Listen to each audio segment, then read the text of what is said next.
Saya terjun di dunia HIV dan narkoba itu alasannya karena saya kira-kira untuk media saya untuk memberikan satu pembelajaran edukatif sih, edukasi terhadap teman-teman aja. Nah, ini banyak juga netis nih yang nanya nih kan, siapa sih nama aslinya Bliwira nih? Nah, itu kan nama menurut saya HIV itu tidak ini sih. Kalau HIV, kalau orang sudah terkena HIV bukan penyakitnya ya sis yang sangat seram, yang sangat ini cuman diskriminasi. Ya, benar. Diskriminasi terhadap teman-teman yang ODIF ya sekarang namanya, bukan ODA lagi, jadi lebih halus lah kita bilang ODIF, orang dengan virus.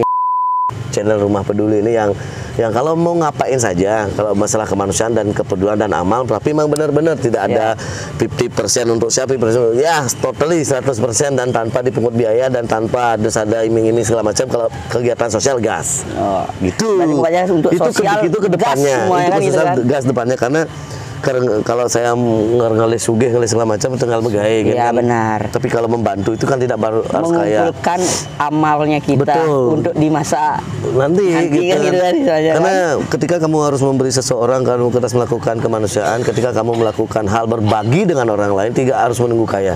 Ya, benar. Karena di belakang kamu banyak orang kaya yang bisa kamu ajak untuk berbagi.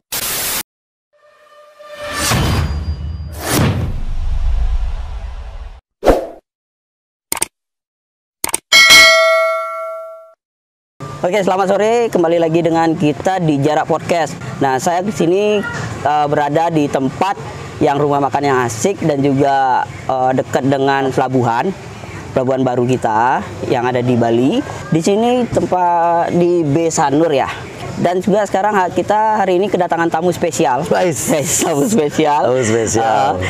Siapa sih yang nggak tahu dengan Bliwira, yang bisa dibilang dengan julukan Leaknya. Juga Leaknya.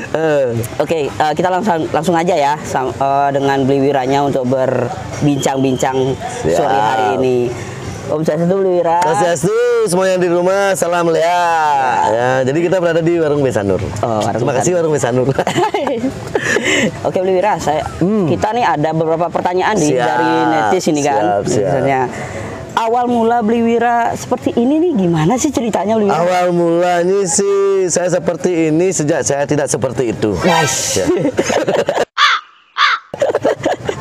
Jadi awal mulanya sih karena COVID ya, karena pandemi. Jadi waktu itu tahun 2019 kalau nggak salah, karena memang saya di pariwisata. Saya bekerja di suatu perusahaan adventure dan juga restoran. Saya juga ngurus jungle bar di Payangan namanya Kuber Bali Adventure. Nah karena COVID nggak ada tamu, jadi perusahaan saya tutup nih, dan akhirnya saya memikirkan suatu kerjaan kalau memang kayak gini kayaknya kepanjang nih, lama kayak COVID ini, ya sudahlah saya mencoba untuk bikin satu yang sederhana aja dulu. Saya lihat juga di Facebook, sosial media waktu itu konten pertama saya waktu setelah COVID itu, waktu COVID-nya itu sih konten saya yang roasting yang ada oknum polisi yang nilang dengan 1 juta orang Jepang gitu loh. Nah gitu, itu bukan saya merosting, tapi saya mencoba menjelaskan kenapa dia kena 1 juta, kenapa alasannya ini. Nah akhirnya viral. Nah dari situ barulah saya bikin yang lainnya. Lea kayak dia, semua ada kayak dia. Ada ngomong kayak dia juga. Ya kayak dia lagi mengeluarkan album single terbaru, judulnya judulnya Rindu. Dari negara juga penyanyinya. Ya siap. Agus Budi ingin Budi Warsono. Budi Arso. Lagu Budi Arso. Nah dari situ jadi karena lumayan viral, jadi saya belum bikin ini, saya belum punya channel sih sebenarnya awalnya, sebelum punya channel, tapi saya bikin di Facebook pribadi, akhirnya ada teman namanya Oding, waktu itu Oding mengenalkan saya dengan Interblock Cinema.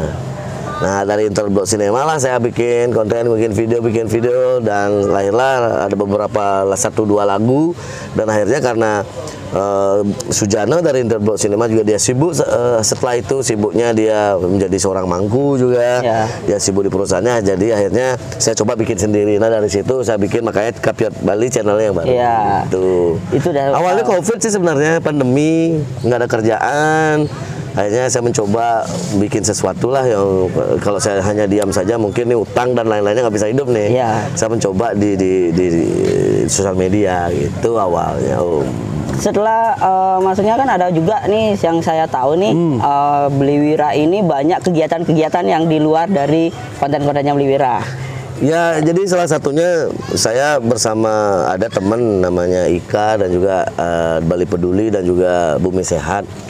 Kita bukan di yayasan tapi kita orang peduli dengan sesama. Ada saya namanya Susu Tante. Iya. Susu Tante itu sumbangan sukarela untuk tanpa tekanan.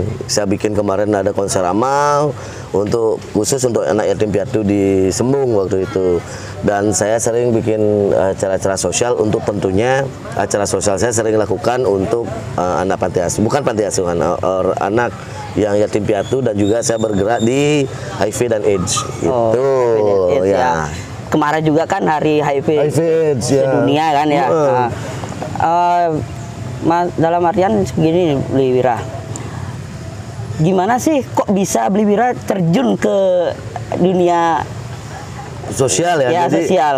saya terjun di dunia HIV dan narkoba itu alasannya karena saya kira-kira untuk media saya untuk memberikan satu pembelajaran edukatif sih, edukasi terhadap teman-teman untuk yang ada di rumah supaya karena saya banyak punya teman yang maaf ya, ada beberapa teman yang terjangkit HIV, dia dengan HIV dengan virus dan ada beberapa yang bilang ke saya Bli kenapa ini kenapa itu karena Bli bisa di panggung saya juga MC saya sering nyanyi dan segala macam bisa nggak sambil beli nyanyi sambil beli barang-barang ini sebenarnya banyak kiprahnya perannya ada Deko teman saya ada Eka Sampurna yang memang concern di HIV dan AIDS ya udah nggak apa-apa deh setiap di panggung saya ngurusin deh untuk edukasi untuk penyalahgunaan narkoba dan juga HIV dan AIDS gitu jadi karena teman sih karena saya kenapa mau terjun karena saya di media mampu dan kedua di panggung karena sering ada di panggung mungkin itu yang bisa oke bisa nih kayaknya saya di panggung untuk sekalian edukasi tentang HIV gitu. Iya, saya juga dapat lihat juga di Instagramnya Beli kan, storynya Beli ada juga beberapa yang beli sosialnya dalam artian membangun di pura ya kalau ya. Itu saya sama temen dari Karangasem itu 1000 tangga bahagia namanya. Pembuatan tangga yang ada di sekitaran pura Pasar Agung ya. Itu sering lah saya jarak. Jadi kalau ada beberapa teman-teman yang minta bantuan untuk jualin baju untuk pura gitu bisa sih sering. Oh gitu, sering melakukan hal-hal sering, gitu ya. Sering ya, karena padahal saya tidak orang yang sugih. Iya. Cuma saya punya banyak teman. Jadi saya tidak bisa memberikan sumbangan, otomatis saya bisa menyalurkan sumbangan dari orang-orang yang punya untuk yang membutuhkan gitu aja sih. Prinsipnya kan gitu kan istilahnya. Prinsipnya saya sebagai tangan dan perpanjangan tangan orang-orang yang punya duit sih mau dikemanain nih bang saya nih banyak nih.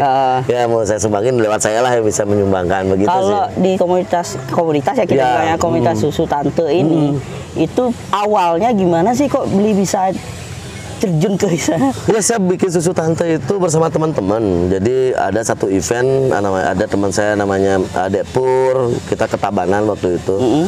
Tabanan bikin acara sosial yuk sekali-sekali karena di pandemi. Nah kembali di pandemi, kalau pandemi ada yang sempat mengurusin itu kan.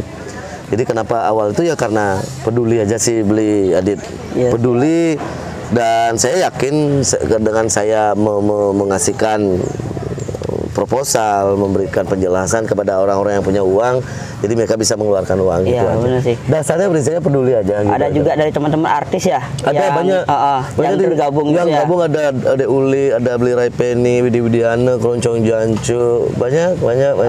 Untuk menyalurkan gininya. Jadi kita bikin acara konser amal itu yang setiap artis itu bisa menjadi orang tua asuh saat itu berapa dapat dari tiket dan pembelian apapun, kita langsung bikinkan buku tabungan, kita serahkan ke anak yatim piatu. Ya, banyak sih teman-teman artis ikut Widi, itu Beli Widiana, Nano Biru juga sering aja. Nah, ini banyak juga netizen yang nanya nih kan, siapa sih nama aslinya Bliwira nih? Nah, itu kan. Nama saya Kakiot Liak, Inan Liak, Bali. Nama aslinya tuh siapa sih Kak? Banyak sih yang nanya. Kalau mau nama asli saya ada kemarin saya sebenarnya nggak mau bilang nama asli sih, takutnya saya dicariin sama orang. banyak yang ini siapa sih namanya beli aslinya kan banyak yang tahu. Ada patriotnya terus ciri khasnya Lea setiap buat beli buat istilahnya story atau apa konten pasti ya yang kayak kemarin di negara kan ada si cewek itu kan itu sama juga saya kangen sama kan? dia loh sama si Kiran loh yang Gilemo loh itu dah booming kan booming gitu. Jadi nama saya Iwayan Wira Saputra. Jadi saya berasal dari sebenarnya asli saya Tabanan, tapi sudah lama di Sukawati. Ibu saya dari Sukawati di Batuan. Kenapa saya bilang Lea? Karena saya Tabanan. Oh, gitu. itu. Lea, ini kan Tabanan tuh. Ciri khasnya. Ciri khas Tabanan. Jadi saya nggak salah dong bilang Lea. Enggak sih. Makanya kan banyak yang mengetahui kan. Saya mengajakkan Lea lo beli Adit. Karena selama 3 tahun ini kalau ke rumah sakit itu sakit apa beli. Aduh COVID nih biasanya sebelum COVID nih kan bapak sama Lea gitu kan. Jadi saya berusaha untuk mencoba melestarikan Lea. Ini salah satu Lea-nya datang nih teman saya nih. Ini Lea nih. Itu udah banyaknya seperti itu. Nah, saya sih jadi karena di Tabanan, ciri khas Tabanan kan Lea gitu kan ya, makanya tetap saya di itu. Jadi itu sebagai jargonnya saya kan bukan jelek, bukan untuk menantang ataupun apa. Cuma istilahnya ciri khas Balinya ini loh ada dengan bahasa seperti itu kan gitu. Karena banyak juga yang tidak memiliki ciri khas kan gitu kan. Nah, ciri khas saya ya Lea. Itu udah di mana-mana asal ketemu Lea gitu kan. Saya punya loh baju Lea Amah gitu. Itu dah. Seperti itu. Nah, Wira, ada nggak misalnya motivasi untuk anak-anak zaman sekarang nih, anak-anak muda sekarang supaya tidak menyalahi aturan ataupun apa istilahnya ya. Jadi begini, kalau untuk saya anak-anak muda sekarang tuh kan sekarang dunia digitalnya tinggi ya, naik yang pengguna sosial media terbanyak. Contoh pengguna TikTok yang terbanyak saat ini ada dari umur 8 tahun sampai umur 30 tahun kan gitu. Jadi anak-anak muda sekarang tuh saya motivasinya nggak terlalu motivasi sih, hanya berbenahlah untuk menjadi seorang remaja karena jadi anak muda sekarang tuh ayo kamu lebih menghargai orang tua, lebih menghargai orang tua. Tugas sebagai seorang siswa, jadi pelajar, mahasiswa selesaikanlah itu dulu. Ya jauhi narkoba dan seks bebas lah ya. Jadi karena seks bebas dan narkoba itu sangat erat hubungannya dengan HIV dan AIDS. Karena yang bawa narkoba, yang bawa melimal, yang ngalih mengkap kan. Benar. Dendanya, hukumnya juga banyak. Iya. Juga kalau bisa kan, janganlah. Itu sudah. Kenapa dikaitkan dengan narkoba dengan HIV dan AIDS? Karena penularan HIV itu ada salah satu penularan yang paling keras adalah dari jarum suntik. Itu salah satu jenis narkoba yang bisa menularkan secara cepat HIV dan AIDS adalah yang namanya putau. Putau itu penggunaannya melalui jarum suntik, dan jarum suntik itu susah dibeli, tidak bisa dibeli di tempat yang biasanya di apotek nggak bisa dapat. Jadi dia menggunakan itu bergilir. Nah itu yang biasanya bikin cepat penularan HIV. Jadi HIV itu menurut saya HIV itu tidak ini sih. Kalau HIV, kalau orang sudah terkena HIV bukan penyakitnya ya sih yang sangat seram, yang sangat ini cuman diskriminasi. Benar. Diskriminasi terhadap teman-teman yang ODIF ya sekarang namanya, bukan ODA lagi. Jadi lebih halus lah kita bilang ODIF, orang dengan virus. Bukan dengan orang HIV dan AIDS. Karena ayolah kita rangkul orang-orangnya, kita konseling bareng-bareng, kita pendampingan bareng-bareng, karena teman-teman ODIF adalah manusia biasa. Entah itu masa lalunya seperti apa, sampai dia terkena dan segala macam kan gitu. Jadi janganlah mendiskriminasi. Jadi kalau begitu kita mendiskriminasi, hal yang paling kita takutkan adalah 2 hal. Balas dendam dan dia menyudahi hidupnya. Yang kita jaga kalau kita diskriminasi orang dengan HIV dan AIDS, dia akan pola pikirnya akan beda, dia akan menjadi orang jahat. Benar. Takutnya dia menularkan dengan sembarangan dan segala macam kan gitu. Jadi kita jangan berpikir ke situ dulu. Diskriminasi itu lebih kejam dari membunuh sih sebenarnya. Lebih baik kita rangkul, dia juga manusia biasa. Kita harus tahu nih, orang dengan HIV itu bagaimana penularannya, bagaimana sistem penularannya, bagaimana dia menularkan. Jangan sekali-sekali baru kita dekat udah tertular, baru kita ngobrol tertular, baru kita minum bareng udah tertular. Nah yang itu yang kadang-kadang menimbulkan diskriminasi. Benar. Kita pelajari dulu apa itu HIV, apa itu AIDS, bagaimana penularannya, apa penyebabnya, bagaimana virusnya bisa menular, sebahaya manakah penularannya, medianya apa saja. Kalau udah kita tahu itu pasti kita nggak mungkin ada diskriminasi. Jadi kita tahu. Benar. Oh, hanya pegangan, hanya salaman, hanya makan bareng nggak mungkin kena kecuali. Yang paling keras adalah hubungan seksual. Iya. Gitu. Makanya kan banyak juga kan di masyarakat tuh, waduh, ini ada yang kena nih, ada yang gini kan. Jadinya dirinya kasihan pisah, juga, rumahnya pisah. dipisahin. Padahal dalam artian kita tuh ya orang namanya juga hidup kan, Iya. gitu istilahnya kan. TBC apa kata? TBC padahal lebih parah kan. Lebih parah seperti itu penularannya. Kan? Penularannya bisa lewat udara. Iya, kan? benar. Mata merah penularannya kan lewat sentuhan juga. Iya. Dan COVID apa daya kan gitu. Penularan sangat cepat kan COVID-19. Ini HIV ini kan harus ada media tertentu, hubungan seksual, darah tentunya kan. Itu yang bisa menularkan. Bagaimana caranya kalau media kita tidak mumpuni untuk menularkan orang kan. Iya, gitu. benar. Nah itu kadang-kadang kalau mau lebih lanjut, ayo kita tahu edukasi terhadap HIV itu apa sehingga tidak terjadi diskriminasi lagi. Ya, benar. Itu yang paling berbahaya. Benar itu. Jadi virus dan penyakitnya tidak berbahaya karena itu membunuh imun, cuman diskriminasi yang sangat berbahaya. Gitu. Benar, diskriminasinya itu ya. Itu yang buat semua orang jadinya kok seperti ini. Makanya gitu dari kan. itu saya bersama teman-teman, ada Kak Sampurna, ada teman-teman yang lain, selalu kalau ada berita tentang orang yang kena HIV yang memang tidak ada penanganan, jadi saya secara sukarela, secara mandiri untuk membantu. Saya juga pernah sering keliling ke sekolah-sekolah dan saya selalu menitipkan ketika ada di Balai Banyak, saya MC nih, STT, pemuda, saya pasti minta waktu 1-5 menit untuk beberapa frame untuk ngomongin tentang HIV. Siap. Jadi semakin sering saya ngomongin itu, semakin kampanye untuk tidak diskriminasi. Saya again diskriminasi untuk ODIF gitu. Bukan penyakitnya, saya nggak pernah ngomongin penyakitnya, tapi yang paling parah adalah diskriminasinya. Setelah ada diskriminasi, pasti diintimidasi orang-orang itu. Jangan berteman sama dia. Benar. Dikucilkan lah gitu. Iya, itu sudah, makanya kan. Nah, untuk kedepannya ini, apa langkah-langkah Bliwira nih yang akan dilakukan gitu loh istilahnya? Oke, untuk langkah ke depan sih nggak banyak. Saya selalu berkarya. Langkah ke depannya saya akan bekerja lagi menjadi seorang karyawan hotel.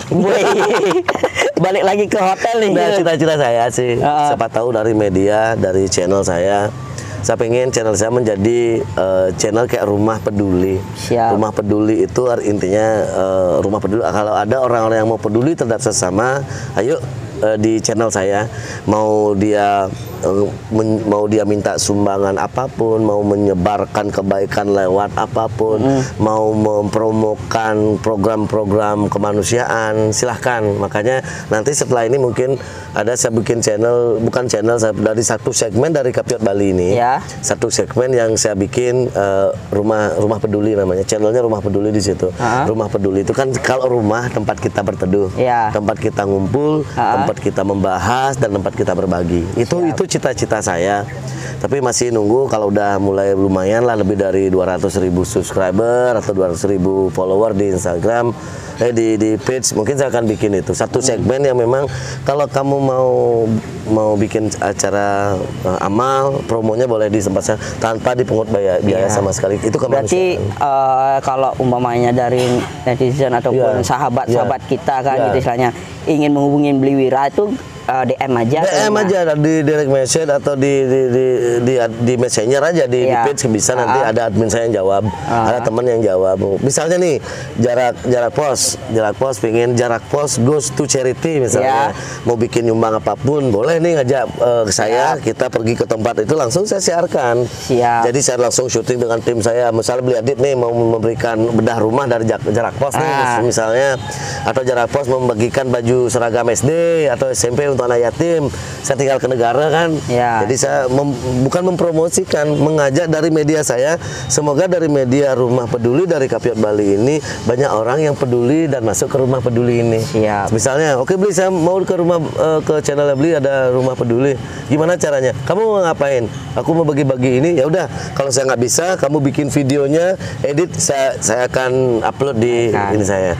Bukan berarti ini kembali ke apa ya? Jadi biar tidak dikira bahwa di channel saya orang-orang untuk nyombong, untuk menyombongkan diri, untuk cari nama atau mencari popularitas, mengatasnamakan secara amal. Enggak. Jadi saya melaporkan ini ke teman-teman media biar banyak ada kadar-kadar orang baik. ya konten kreator yang Ya. banyak yang peduli lagi, atau seniman-seniman Bali yang peduli lagi. Itu tujuannya, iya. Sama gininya kan. Jadi kalau saya kan nggak pernah mau ngupload kegiatan sosial, saya nggak pernah. Ya, Jarang Cuma sekali. beberapa orang saja yang tahu. Jarang sekali. Nah kemarin kan Jarak Pos ngajak di Sembung kan kemarin, saya nggak pernah upload sama Gusti Winaya karena saya pengen membangun. Ketika Rumah Peduli ini jadi, saya punya Rumah Peduli ini punya orangnya, jadi punya orang yang survei, ada orang survei, ada yang ngurusin uang, donatur ada. Jadi saya bikin channel Rumah Peduli ini yang kalau mau ngapain saja, kalau masalah kemanusiaan dan kepedulian dan amal, tapi memang benar-benar tidak ada 50% untuk siapa, 50% ya totally 100% dan tanpa dipungut biaya dan tanpa ada iming-iming segala macam. Kalau kegiatan sosial gas, gitu. Untuk sosial itu kedepannya, itu sosial gas depannya, karena kalau saya ngelis sugih ngelis segala macam tinggal megawe gitu ya, kan. benar. Tapi kalau membantu itu kan tidak baru harus kaya. Mengumpulkan amalnya kita. Betul. Untuk di masa nanti gitu. kan gitu saja, karena kan? ketika kamu harus memberi seseorang, kamu harus melakukan kemanusiaan, ketika kamu melakukan hal berbagi dengan orang lain, tidak harus menunggu kaya. Ya, benar. Karena di belakang kamu banyak orang kaya yang bisa kamu ajak untuk berbagi. Masih gitu. Juga banyak orang-orang yang masih membutuhkan di. Ya, kalau pertanyaannya kan, kedepannya mau apa ya itu kedepannya. Itu kedepannya kan? Ya Mas, saya mau bikin ya. Bukan berarti saya orang kaya, enggak. Jadi saya memanfaatkan, kalau sementara kan orang tuh bingung mau bawa kemana uangnya untuk bersosial. Karena kita di sosial media kita nggak bisa berbohong. Benar. Berapa dikasih, kita siapin kamera, saya memberikan sumbangan untuk orang si A, si B, si C dengan harga misalnya 10 juta nih, gitu, 15 juta. Orang kan tahu nih, harus saya sumbangkan. Jadi kamu yang saya sumbangkan ini saya videoin lagi, sudah sampai di situ kan bisa dicek nih. Iya, benar. Berapa dikasih kalau diberikan itu. Itu sih banyak yang gininya. Oke, Bli. Terima kasih atas waktunya, Bli. Bli Wiranya sudah menyempatkan waktu untuk kita ajak ngobrol-ngobrol bincang sore di Jarak Podcastnya. Dan terima kasih juga untuk Jarak Pos bersama membangun bangsa. Semoga Jarak Pos menjadi media yang memang media untuk membangun bangsa. Lebih baik kita membangun Bali dulu. Siap. Kalau kita sudah membangun Bali dengan baik, berarti kita membangun bangsa kita dengan cerdas. Benar gitu. Sekali. Jarak Pos ini benar nih. Saya baca bersama membangun bangsa. Keren. Jarak Pos nih. Kita memang visinya untuk membangun bangsa kita supaya lebih baik dah. Betul. Jadi makanya dari itu saya senang nih Jarak Pos mengundang kemarin Bli sama podcast wawancara, kita ngobrol tentang sosial, yuk kita ngomongin tentang HIV dan segala macam. Itu senang ya. Kalau podcast ngomongin temen nggak mau. Itu sudah kita kan istilahnya ingin edukasi nih, mumpung kan Beli Wira juga di istilahnya untuk mensosialisasikan HIV/AIDS kan, itu kan jarang nih. Artis-artis maupun gini kan jarang nih untuk yang seperti itu. Kelihatan sih, tapi banyak sih teman-teman yang sudah bergerak di HIV. Cuman saya harus kelihatan untuk HIV dan AIDS, karena kalau tidak virusnya sudah mengkeb, harusnya saya yang against diskriminasi dan tentunya harus kelihatan, jangan sampai mengintimidasi, mendiskriminasi yang akhirnya akan mengintimidasi orang-orang dengan penuduhan bla bla bla bla. Yang penting pokoknya jauhi narkoba, jauhi seks bebas, dan bangunlah masa depanmu kayak membangun bangsa seperti Jarak Pos. Siap, terima kasih. Oke, terima kasih para pemirsa. Hari ini kita sudah ditemani dengan terima kasih semuanya. Selanjutnya kita akan bertemu dengan siapa lagi ya? Pasti ada nanti artis-artis yang lebih besar lagi. Iya, siap. Oke, selamat sore dan Om Sandi Om. Dan terima kasih untuk teman-teman semua Wifi kota dan waktunya nonton-nontonin kita ngobrol-ngobrol. Terima kasih banyak Jarak Pos, dan terima kasih untuk Warung Besanun. Terima kasih ya. Iya, siap. Om Sandi Om. Oke. Salam Lia.